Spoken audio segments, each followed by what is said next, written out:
मुअज़्ज़ज़ सामईन इकराम, अभी अभी मैंने जिस आयत करीमा की तिलावत करने का शर्फ हासिल किया है, अल्लाह तबारक व तआला कुरान अज़ीम के अंदर इरशाद फरमाता है, वमा अरसलनाका इल्ला रहमतन लिल आलमीन। ऐ महबूब, हमने आपको सारे आलम के लिए रहमत बनाकर भेजा।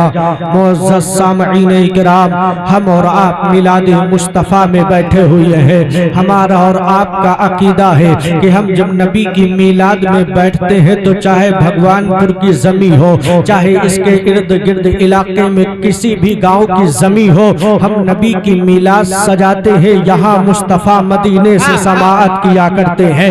मेरे नबी मदीने से देखा करते हैं कि मेरा दीवाना दुनिया के किस कोने से मुझे पुकार रहा है।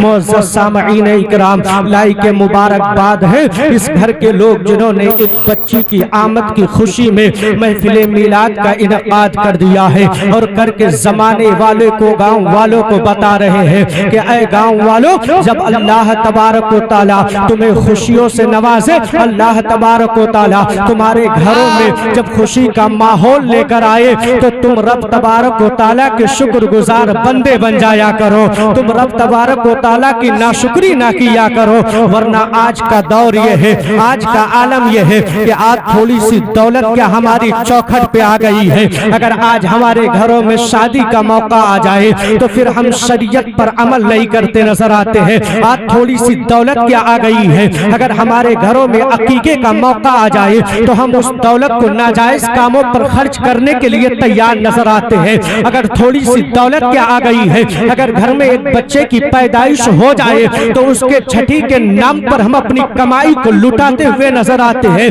क्यों ना हमारी बहन एक एक पैसे के लिए तरसती नजर आती हो, क्यों ना हमारी माए अपने घर के अंदर ये कहती फिरती हो कि मेरा बेटा अगर अच्छे से मेरी दवाइयाँ करा दे तो मेरी तबीयत ठीक हो जाए। हमारी कौम का आलम ये हो चुका है कि आज दुनिया की दौलत हमारे चौखटों पे क्या आई है, हमने उस दौलत की कदर करना छोड़ दिया है। उस दौलत को नाजायज कामों पे खर्च करना अपने लिए बाइस फख्र समझ लिया है।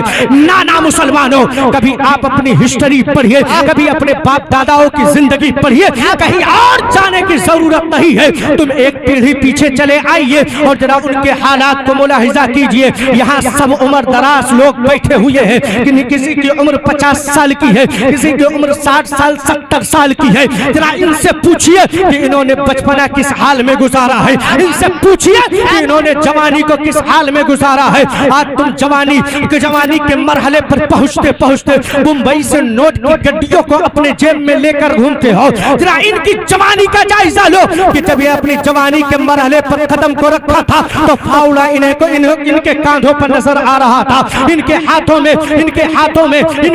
में खेतों के अंदर वो सवारियां नजर आती थी, वो जानवर नजर आते थे जिससे खेतियां किया जाता था। अल्लाह अल्लाह, ये रात को रात नहीं समझते थे, दिन को दिन नहीं समझते थे। कसम खुदा की, तुम्हें पालने के लिए, तुम्हारे घर को बसाने के लिए इन्होंने बारिश के मौसम में बरसात को भी झेला है। इन्होंने ठंडक के मौसम में जिस तरह आज तुम कपड़े और ठंडक की हर चीजें मुहैया कर लेते हो, इन्होंने वैसा कपड़ा नहीं देखा है। जरा इनकी जिंदगी पढ़ो, इन्होंने गुर्बत में जिंदगी गुजार कर आज जब इस मरहले पर पहुंचे हैं कि आज अल्लाह ने दुनिया की तमाम नेमतें इनके कदमों में डाल दिया है। ये जो चाहे कपड़ा पहन ले, जो चाहे खाना खा ले, जिस तरह चाहे उस तरह गाड़ियों पे बैठ ले, जिस तरह चाहे उस तरह सफर कर ले, कहीं और जाने की जरूरत नहीं है। बस आप अपने इलाके, अपने गांव का ही जायजा ले, आपको पता चल जाएगा कि ये दौलत जब न थी तो हमारी जिंदगी कैसी थी। अल्लाह ने दौलत दिया है, जो रब दौलत देना जानता है वो रब दौलत लेना। तुमदा भाई बात तुमदा सारे तकबीर, नारे रिसालत, मसलके आला हज़रत, उलमाए अहले सुन्नत, हक़ खिताब।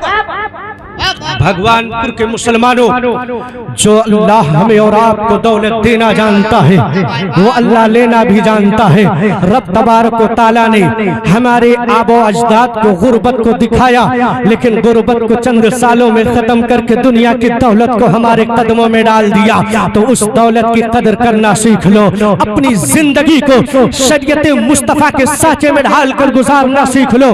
कसम खुदा की यारो, वरना रब तबारक व तआला मिनटों में दे सकता है तो सेकंडों में ले भी सकता है। तुम रब तबारक व तआला के शुक्रगुजार बंदे बनो, क्योंकि उलमाए रब्बानी मिंबरे रसूल पर बैठे हुए हैं। आप जब इनके करीब जाएंगे ये आपको बताएंगे कि अल्लाह तबारक व तआला अपने बंदों से 70 माओं से ज्यादा मोहब्बत करता है। कसम खुदा की, एक माँ के ममते का आलम यह होता है कि बेटा अगर कह दे कि मेरी माँ मेरी तबीयत अलील है, तो जब तक वो बेटा ये नहीं कह देता है कि मेरी माँ मेरी तबीयत ठीक हो गई है, जब तक माँ दौड़ दौड़ कर पूछती है बेटा बता तेरा हाल कैसा है, बेटा बता तेरी तबीयत कैसी है, बेटा बार बार माँ बेटे के पास जाके यही पूछती है कि बेटा तू बता तेरी तबीयत कैसी है। जब बेटा कह देता है कि मेरी तबीयत ठीक हो गई है, तब वो माँ उससे दूर होके फिर इत्मीनान के साथ बैठती है। तो जब एक माँ के ममते का ये आलम है, तो जो रब 70 माओं से ज्यादा तुमसे मोहब्बत करता हो, उस रब की मोहब्बत का आलम क्या होगा। ओ मुसलमानों, आज तुमने अपनी जिंदगी को उस साचे में ढाल दिया है जिस साचे में ढलने के बाद हमारा अपना भी अपना नजर नहीं आ रहा है, हमारा पड़ोसी भी पड़ोसी नजर नहीं आ रहा है, हमारा भाई भाई भी नजर नहीं आ रहा है। कारी रोशन साहब किबला ने भी ईद के ताल्लुक से एक शेर पढ़ा था कि ईद के मौके पर गैरों में बांट दी गई सवाइयां, लेकिन अपने भाई को पूछा, अपने भाई को दरवाजे पे बुलाया भी नहीं गया। आओ आज की हिस्ट्री पढ़ो। आज अगर थोड़ी सी दौलत हमारी चौखट पे क्या आ गई है, कहीं हम उसके गुरूर में फिर रहे हैं, कहीं उसके तकब्बुर में फिर रहे हैं, कहीं रिश्तेदारियां छोड़ रहे हैं, कहीं थोड़ी थोड़ी बातों पे अपने पड़ोसियों से दुश्मनी लिए बैठे हैं, कहीं अपने भाइयों से हम जुदा होके बैठे हैं, कहीं अपने बाप से बंटवारा करके बैठे हैं, कहीं अपने माँ को दर दर के ठोकर खाने के लिए छोड़ दिया है। ओ मुसलमानों, अल्लाह तबारक व तआला 70 माओं से ज्यादा तुमसे मोहब्बत करता है। तुम दीन पर कायम तो हो जाओ, शरीयत पे अमल करने वाले तो हो जाओ। कसम खुदा की ये दुनिया ठोकर भी देना चाहेगी तो ये दुनिया ठोकर भी नहीं दे पाएगी, क्योंकि जब भी ठोकर कदमों में लगेगा तो रब की रहमतें तुम्हें उठाती हुई नजर आएंगी, रब की रहमतें तुम्हें तुम्हारे बाजुओं को संभालती हुई नजर आएंगी। वो मुसलमानों, आज तो सवाइयां गैरों में बढ़ जाती है, लेकिन भाई पड़ोसी में बैठकर भाई के चेहरे को देखता रहता है। ईद का मौका आता है, लोग नए नए कपड़े सिलाते हैं, समझते हैं ईद का नाम सिर्फ नए कपड़े पहनना है। लोग नए नए चप्पल लेते हैं, समझते हैं नया चप्पल लेना ईद है। लोग सजगज के ईदगाह जाते हैं, ये समझते हैं और कहते हैं कि हमारा सजगज के जाना ईदगाह में मेरा ईद है। ना ना, ईद उसे कहते हैं, ईद उसे कहते हैं कि जब घर से निकलो तो बाप तुम्हारी पेशानी को चूम कर कहे कि बेटा तुम नमाज पढ़ने जा रहे हो। कसम खुदा की, ईद उसे कहते हैं कि जब घर से बाहर निकलो तो भाई उंगली पकड़ कर कहे चलो ईदगाह चलते हैं। ईद उसे कहते हैं कि जब गांव से कदम को बाहर निकालो तो पड़ोसी भी आए और तुम्हारे कदम से कदम मिला के चले, और जब ईद की नमाज हो जाए तो बाप पहले आगे बढ़े और सीने से लगा के कहे बेटा ईद मुबारक हो, भाई आगे बढ़े और कहे भाई ईद मुबारक हो, पड़ोसी आगे बढ़े और कहे भाई ईद मुबारक हो। कसम खुदा की, जब दिल से दिल मिलता है उसी को ईद कहते हैं, नए कपड़े पहनने को ईद नहीं कहते। सलामत रहे, सलामत रहे। मुसलमानों, तुम कपड़े लाख अच्छे सिला लो, तुम इमाम साहब से बड़े अच्छा अमामा बंधा लो, तुम जाके शोरूम से तुम सबसे अच्छा जूता लेके आओ पहन लो, लेकिन अगर बाप नाराज है तो तुम्हारी ईद कबूल नहीं। अगर भाई तुमसे जुदा है तो वो ईद तुम्हारे लिए ईद नहीं है। अगर माँ तुमसे नाराज है तो वो ईद तुम्हारे लिए ईद नहीं है। तुम कहते हो हमारे दुआओं में तासीर नहीं बची है, तुम कहते हो हमारे घरों में बरकतें नहीं है, तुम कहते हो मुसीबतों के पहाड़ हमारे सरों पे है।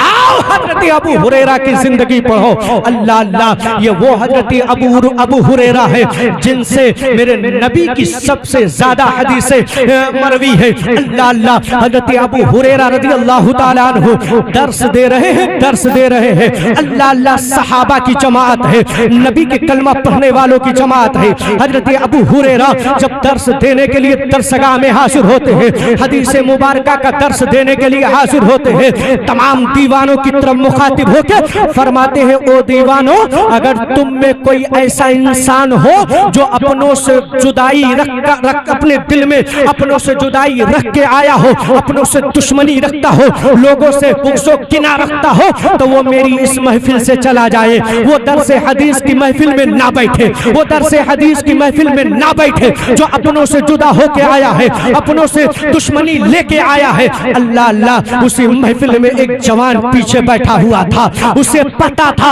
अगर मैं नहीं उठूंगा तो ये हजरत अबू हुरैरा की दर्स की महफिल है, वो उंगली पकड़कर भी उठा सकते हैं। वो फौरन खड़ा हुआ और खड़ा होने के बाद कदम को पीछे किया और पीछे करके चलने लगा। ए भाई थोड़ा रुक जाओ, बस ए भैया चाय बस तो रोक लो थोड़ा, 1-10 मिनट। ये काली चाय वलमा पियेंगे, इस पे ले आओ, उधर दूध वाली पियेंगे, हाँ इसे ले आओ, ये वलमा पियेंगे, हाँ यहाँ ले आओ। आप सुनिए ना, बड़ी पॉइंट की बातें कर रहा हूँ। बस मैंने आपसे कहा था ना, मैं ज्यादा टाइम नहीं लूंगा, मैं 1 घंटे की तकरीर 20-25 मिनट में करके खत्म कर दूंगा, लेकिन सुनिए, मचल के कह दीजिए सुभान अल्लाह, सुभान अल्लाह। हजरत अबू हुरैरा के दर्स हदीस की वो महफिल है। वो जवान कदम को पीछे किया, बाहर निकला, वो अपने फूफी जान से बरसों से नाराज होके बैठा था, उसके घर नहीं जाता था। अल्लाह अल्लाह, अपने बाप के बहन के घर नहीं जाता था। थोड़ी सी अनबन क्या हुई थी, उसने घर पे जाना छोड़ दिया था। वो बरसों से तरसती थी कि मेरा भतीजा मेरे घर आ जाए, मेरे भाई का बेटा मेरे घर आ जाए। उसने जब दर्स हदीस से कदम को पीछे किया है, दौड़ता दौड़ता अपने फूफी जान के घर गया है। अल्लाह अल्लाह, फूफी जान के घर गया है। फूफी देखती है, मचल जाती है, भतीजे को अपने घर में बैठाती है, अच्छे से खातिरदारी करती है। करने के बाद कहती है, कहो मेरे बेटे कैसे आना हुआ है, बड़े दिन गुजार दिए आने में, बड़ा लंबा वक्त ले लिया आने में। अरे थोड़ी सी नाराजगी थी तो मेरे घर चला आता, माँ समझकर मैं तुझे माफ कर देता। थोड़ी सी नाराजगी थी तो अपना घर समझकर चला आता, तेरे लिए तो दरवाजे खुले ही थे। अल्लाह अल्लाह, उसने कहा, ओ मेरी फूफी जान, आज मैं दर्स हदीस लेने के लिए हजरत अबू हुरैरा की महफिल में गया था, उनकी दरसगाह में गया था। हजरत अबू हुरैरा ने कहा कि वो शख्स मेरी इस महफिल में ना बैठे जो अपनों से बुराई रखता हो, अपनों से दुश्मनी लेके बैठा हो, वो चला जाए। मैं चला आया। मेरी बहन, मेरी फूफी जान, क्या तुम मेरी खताओं को माफ कर रही हो? फूफी जान ने माफ किया और कहा, मेरे भतीजे जाना और हजरत अबू हुरैरा से कह देना कि आप उस इंसान को दर्स क्यों नहीं देते हो, क्या इसमें कोई राज है? उसने कहा, मैं जरूर पूछूंगा। अपने फूफी जान की बारगाह से उठता है और उठने के बाद दौड़ता दौड़ता हजरत अबू हुरैरा की बारगाह में आता है। हजरत अबू हुरैरा की बारगाह में आकर जरा तवज्जो से सुनिए जवानों, सुनिए। आज सबसे ज्यादा ये बुराई हमारे माशरे में पाई जाती है कि थोड़ी सी बात हो जाए हम बहन से नाराज हो जाते हैं, थोड़ी सी बात हो जाए हम बहनवाई से नाराज हो जाते हैं, थोड़ी सी बात हो जाए हम मामू से नाराज हो जाते हैं, थोड़ी सी बात हो जाए हम सगे भाई से नाराज हो जाते हैं। मैं बताना चाहता हूँ कि ये नाराजगियों से आपका नुकसान कितना होता है। इन नाराजगियों से आज जो तुम कहते हो तमाम तकलीफों का बोझ हमारे सरों पर है, तमाम मुसीबतों का अंबार मेरे घरों में है, ये वजह किस है? किस वजह से ये है, मैं ये बताना चाहता हूँ। अल्लाह अल्लाह, अल्लाह अल्लाह। वो जवान जब जरा सुनिए, वो जवान जब वहां से वापस हुआ है, हजरत अबू हुरैरा की चौखट पे पहुंचा है, हजरत अबू हुरैरा की बारगाह में हाजिर हुआ। हुजूर, मैं आपकी बारगाह में अर्ज कर रहा हूँ, हुजूर जरा ये मसला वाज़ेह कर दीजिए, हुजूर बता दीजिए मसला क्या है कि आपने अपनी दरसगाह से मुझे उठा दिया, दर्स हदीस से मुझे उठा दिया, वजह क्या था? हजरत अबू हुरैरा फरमाते हैं कि मैंने रसूल कायनात सल्लल्लाहु ताला अलैहि वसल्लम से सुना है कि जो एक मोमिन से बुग़्ज़ रखता है, जो एक भाई से दुश्मनी रखकर जिंदगी गुजारता है, वो जिस महफिल में जाता है उस महफिल से रहमत चली जाया करती है, उस महफिल में रहमत नहीं आती है। तो मैं ये नहीं चाहता कि मैं जिस महफिल में दर्स दूं उस महफिल में अल्लाह की रहमत ना हो, उस महफिल में अल्लाह की रहमत करना हो। मैं पूछना चाहता हूँ, आज तुम अपने भाई से बुराई दुश्मनी रखते हो, अपने फूफी अपनी बहन अपने बहनोई से दुश्मनी रखते हो, उसके बाद कहते हो मौलाना साहब तावीज बना दो, बरकत नहीं हो रही है। ओ लोगों, तावीज की जरूरत नहीं पड़ेगी, तुम अपनों को सीने से लगा लो और एक मुसल्ले पे बैठकर हाथ को रब की बारगाह में उठा लो। तुम दुआ करोगे, तुम्हारे अपने मिलकर आमीन कहेंगे, मुसीबतें टल जाएंगी, तुम कामयाब होते हुए नजर। वाह वाह वाह वाह वाह वाह, सुभान अल्लाह सुभान अल्लाह। नारे तकबीर, नारे रिसालत, मसलके आला हज़रत, जश्न मिलादुन नबी, नारे तकबीर, नारे रिसालत। बस समझ में आ रही है? समझ में आ रही बात? हाँ तो सुनिए, थोड़ी देर सुनिए। अल्लाह के रसूल सल्लल्लाहु ताला अलैहि वसल्लम ने हमें और आपको क्या कुछ नहीं अता किया। अल्लाह के रसूल सल्लल्लाहु ताला अलैहि वसल्लम ने हमें क्या कुछ नहीं दिया। जब बाप को उनके सगे उनके बेटे बाप की कलाई को पकड़कर बाजार में बेचने ले जाते थे, तब मुस्तफा ने जवानों की कलाई को पकड़कर अरब में कहा था, वो जवानों, जिस बाप के बुढ़ापे में तुम बाप पर जुल्म करके बाजार में बेचते हो, ये बाप का बुढ़ापा ही तुम्हारी कामयाबी की दलील है। सच्चाई सच्चाई। अगर बूढ़ा बाप घर के अंदर है तो इस बाप का घर के अंदर रहना तुम्हारी कामयाबी की जमानत है। अगर तुम अपनी बर्बादी देखना चाहते हो दौलत पाने के बाद, तो कसम खुदा की यारों, कभी अपने माँ बाप से नाराज होके देखो, बर्बादी तुम्हारे कदमों को चूमती नजर आएगी। सच्चाई है भाई, सच्चाई। क्योंकि माँ बाप की दुआएं और माँ बाप की खुशियों से ही तुम्हें बुलंदी मिलती है। माँ बाप की ही कदमों से तुम्हें दुनिया में भी कामयाबी मिलती है और आखिरत भी संवरती नजर आएगी। आज तुम बुराइयों के दलदल में कदम रख के हाफिज महफूज साहब या कारी मुअज़्ज़हिरुद्दीन साहब, कारी अब्दुल कलाम साहब या हजरत कारी नसीम तुलसीपुरी साहब की बारगाह में कहते हो, हुजूर गलती हो गई, नहीं करेंगे। जब नबी के दीवाने एक गलती से बचते थे तो सारी गलतियां उनसे दूर हो जाती। जब नबी के कलमा पढ़ने वालों की जमात आगे बढ़ी तो इस्लाम के मानने वालों के किरदार को जमाने वालों ने देखा तो कहा, यकीन जानो जो सुकून इस मजहब इस्लाम के अंदर है वो सुकून किसी मजहब के अंदर नहीं।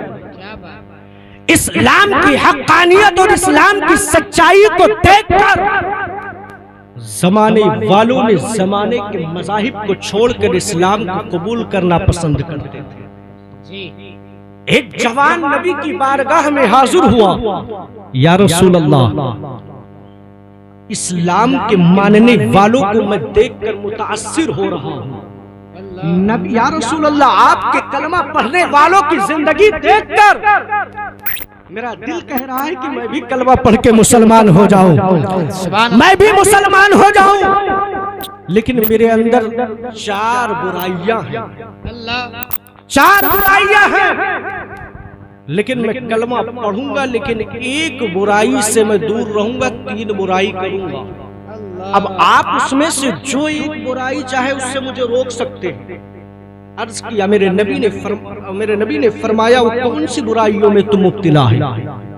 उसने कहा, हुजूर, मैं चोरी करता हूं, मैं शराब पीता हूं, मैं जिना करता हूं, मैं झूठ बोलता हूं। मेरे नबी ने मुस्कुराया और कहा, ठीक है, तू झूठ बोलना बंद कर दे, कलमा पढ़ ले।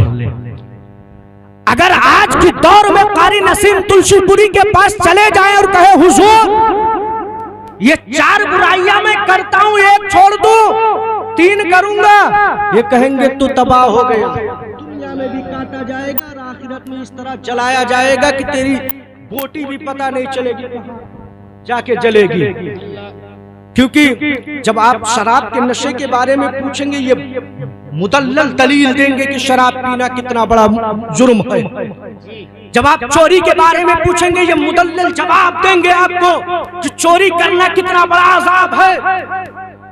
अगर जिना के बारे में पूछेंगे तो इस तरह आपको बयान कर देंगे कि तुम्हारे रोंगटे कांप जाएंगे, तुम सोचो फिक्र में मुब्तला हो जाओगे। कसम खुदा की, लेकिन मेरा मुस्तफा का दर है, मेरे नबी का चौखट है, मेरे नबी देख रहे हैं, मेरा मुस्तफा जान रहे हैं। कहा बस तू झूठ ना बोलना, पढ़ कलमा मुसलमान हो जा। अगर तुझे इस्लाम पसंद ही आ गया है, कलमा पढ़ा, इस्लाम को कबूल किया, घर गया, सहाबा नबी की चौखट पे हैं, नबी की बारगाह में दर्सो तदरीस ले रहे हैं, नबी की चौखट से फैज हासिल कर रहे हैं। घर गया है, कहा बस मैंने एक ही वादा किया है, 3 गुना कर सकता हूँ। रात का अंधेला छाया है, दिल में सोच आया है कि लाओ चोरी करके कुछ माल को जमा कर ले, फिर उससे ऐशो आराम किया जाएगा। हमने तो झूठ बोलने के से वादा किया है, चोरी करने के लिए नहीं किया है। घर से तैयार होके दूसरे के घर में जाता है, उसके घर के माल को जमा करके जैसे अपने सर पे लादता है, अपने कदम को जैसे घर से बाहर निकालना चाहता है, वैसे ज़हनो फिक्र में एक बात आती है कि जरा बता तो, रात की तारीकी में तो दूसरों के घर में डाका डाल दिया है, माल को अपने सर पे लेके जा रहा है। जब सुबह सवेरे मुस्तफा की चौखट पे जाएगा, रसूले कायनात पूछेंगे, वो दीवाने बता तेरी रात कैसी गुजरी है, तो तूने वादा किया है मुस्तफा मैं झूठ नहीं बोलूंगा, तो तू कैसे सहाबा के बीच में रह के कह पाएगा कि या रसूल अल्लाह रात की तारीकी में मैंने चोरी किया है, रात की तारीकी में मैंने डाका डाला है। उसके जहन ने कहा ना ना, इतनी जिल्लत में बर्दाश्त नहीं कर पाऊंगा। वो फौरन माल को लिया और ले जाके उसके घर में उसी जगह पे रख के वापस चला आया। सुबह सवेरा उठा हुआ सोच में पड़ गया, यार माल तो मैं वापस कर आया हूँ,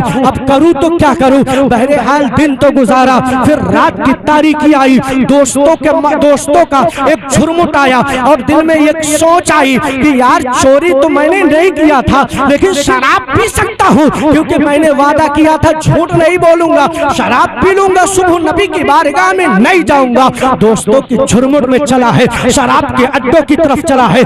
जैसे शराब के अड्डे पर पहुंचा है, कसम खुदा की यारो, दोस्तों ने शराब पीना क्या शुरू किया है। उसने शराब को हाथ में लेने के बाद रख दिया और कहा नाना, कल अगर मुस्तफा ने पूछ लिया तूने कलमा मेरा पढ़ा है, तूने मुझसे वादा किया है कि झूठ नहीं बोलना, बता रात तेरी कैसी गुजरी है, तो रात में किस तरह अपने वक्त को गुजारा है, तो मैं क्या कैसे किस मुंह से नबी की बारगाह में कहूंगा या रसूल अल्लाह मैं शराब के अड्डे पर मैं रात गुजार कर आया हूँ, शराब पी के आया हूँ, शराब पी के अपने दोस्तों के साथ अय्याशी करके आया हूँ, शराब की बाटल को रखा है और रखने के बाद घर आया है।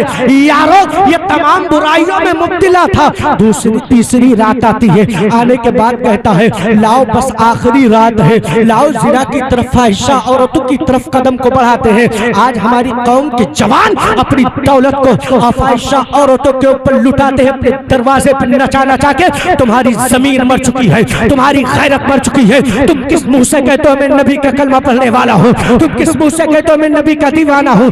आओ, जिसने नबी से वादा किया था कि मैं झूठ नहीं बोलूंगा, लेकिन जैसे घर से कदम निकला है कि लाओ अय्याशियों की महफिल में जिंदगी रात को गुजार लेते हैं, दिल ने धड़क कर कहा नाना तूने नबी के हाथ पे अपने हाथ को दिया है, तूने एक वादा किया है झूठ नहीं बोलूंगा, अब तुझे झूठ नहीं बोलना है और तुझे हर गुनाह से दूर रहना है। वरना अगर सहाबा ने कह दिया कि तू कैसा नबी का कलमा पढ़ने वाला बना है कि तू शराब भी पी रहा है, जिना भी कर रहा है, चोरी भी कर रहा है, मैं किस मुंह से सहाबा के दरमियान मुंह दिखाऊंगा, किस कदम से सहाबा के कदमों से कदम मिलाऊंगा, किस महफिल में सहाबा के मैं किस हाल में बैठूंगा। कसम खुदा की 3 रात गुजरी है, चौथा दिन आया है, दौड़ता दौड़ता नबी की बारगाह में गया, सहाबा का मजमा लगा हुआ है, वो दीवाना पहुंचा है। मेरे नबी ने फरमाया ओ मेरे दीवाने बता तेरे वक्त कैसे गुजर रहे हैं। नबी के कदमों को चूमा और कहा या रसूल अल्लाह, मैंने वादा एक किया था और हजारों गुनाहों से बच गया। या रसूल अल्लाह, जितने बुराइयों में मैं मुब्तला था वो सारी बुराइयों से बचता आ रहा हूँ। या रसूल अल्लाह, अब मैं आपके दामन को और आपके कदमों को मैं छोड़कर कहीं जाने वाला नहीं हूँ। यकीनन अगर कोई पावरफुल मजहब है तो मजहब इस्लाम है, अगर कोई अमन अमान वाला मजहब है तो मजहब इस्लाम है, अगर इंसान को इंसानियत के सांचे में ढलकर जिंदगी गुजारने का सलीका बताने वाला कोई मजहब है तो मजहब इस्लाम है। या रसूल अल्लाह, या रसूल अल्लाह, आपके कदमों से लगने के बाद ये दुनिया की सारी बुराइयां मुझसे दूर हो गई है। आपके कदमों से लगने के बाद ये दुनिया में मुझे सुकून ही सुकून नजर आ रहा है। ऐ मुसलमानों, आज शादियों में तुम ये खुराफात करके ये न समझा करो कि तुम एक गुनाह करके उसके बाद तुम बच रहे हो। ना, कारी नसीम तुलसीपुरी ने नात पढ़ा था और अभी आपको बताया था कि आज जो हमारे घरों में जो बरकतें नहीं है ये शादियों में खुराफात करने की वजह से है। हम शादियों में खुराफात से बचे, हमारे घरों से बुराइयां दूर होंगी और हमारा घर का बेटा मजहब इस्लाम का वफादार। वाह वाह वाह वाह वाह वाह वाह, माशाअल्लाह, सुभान अल्लाह। जरा आप गौर करते चलो, अल्लाह के रसूल सल्लल्लाहु अलैहि वसल्लम ने हमें और आपको क्या कुछ नहीं, वो एक दीवाना आया। अभी इस्लाम के तमाम कानून को उसने समझा नहीं था, इस्लाम के तमाम कानून पर अमल नहीं किया था, बस कहा था कलमा पढ़ूंगा, एक गुनाह छोड़ूंगा। एक से बचा, सबसे बच गया। और तुम कह रहे हो मैं एक कर लेता हूं, कहीं फिर करूंगा। तो ये छोटी छोटी गुनाह ही तुमको बर्बाद कर देंगे, छोटी छोटी गुनाह ही तुम्हें तबाह कर देंगे। मुसलमानों, मैं यही बात कह के अपनी तकरीर को खत्म कर रहा हूँ, फिर मौका मिला इंशाअल्लाह बयान किया जाएगा। आप हजरात, घर में जब भी खुशी का मौका हुआ करे या गम का मौका हुआ करे तो आप रसूल कायनात की महफिल का इनेकाद कर लिया करो। खुशी के मौके पर करोगे, खुशियों में इजाफा होगा। गम के मौके पर करोगे, गम तुमसे दूर होता हुआ नजर आएगा। तुम्हारे दिल को सुकून मिलेगा। तुम दीन पर कायम हो जाओ। तुम जिस रब की इबादत करते हो वो रब तुम्हें 70 माओं से ज्यादा मोहब्बत करता है। और एक माँ के ममते को तुम अपनी दीवारी के आंगन में देखते हो कि उसकी ममता तुम्हारे लिए किस तरह तरफती रहती है। तो वो रब जो तुम्हें 70 माओं से ज्यादा मोहब्बत करता है वो तुम्हारे लिए कितना अता करना चाहता होगा। लेकिन हमारे आमाल ऐसे नहीं है कि मैं ले सकूं, हमारे किरदार ऐसे नहीं है कि मैं हासिल कर सकूं। अपने किरदार को संवारो, अपने आमाल को बनाओ, इंशाअल्लाह अल्लाह ताला तरक्की अता फरमाएगा। वमा अलैना इल्लल बलाग। अस्सलामु अलैकुम। कारी नसीम साहब, आप ना सुना दीजिए। अस्सलाम वालेकुम।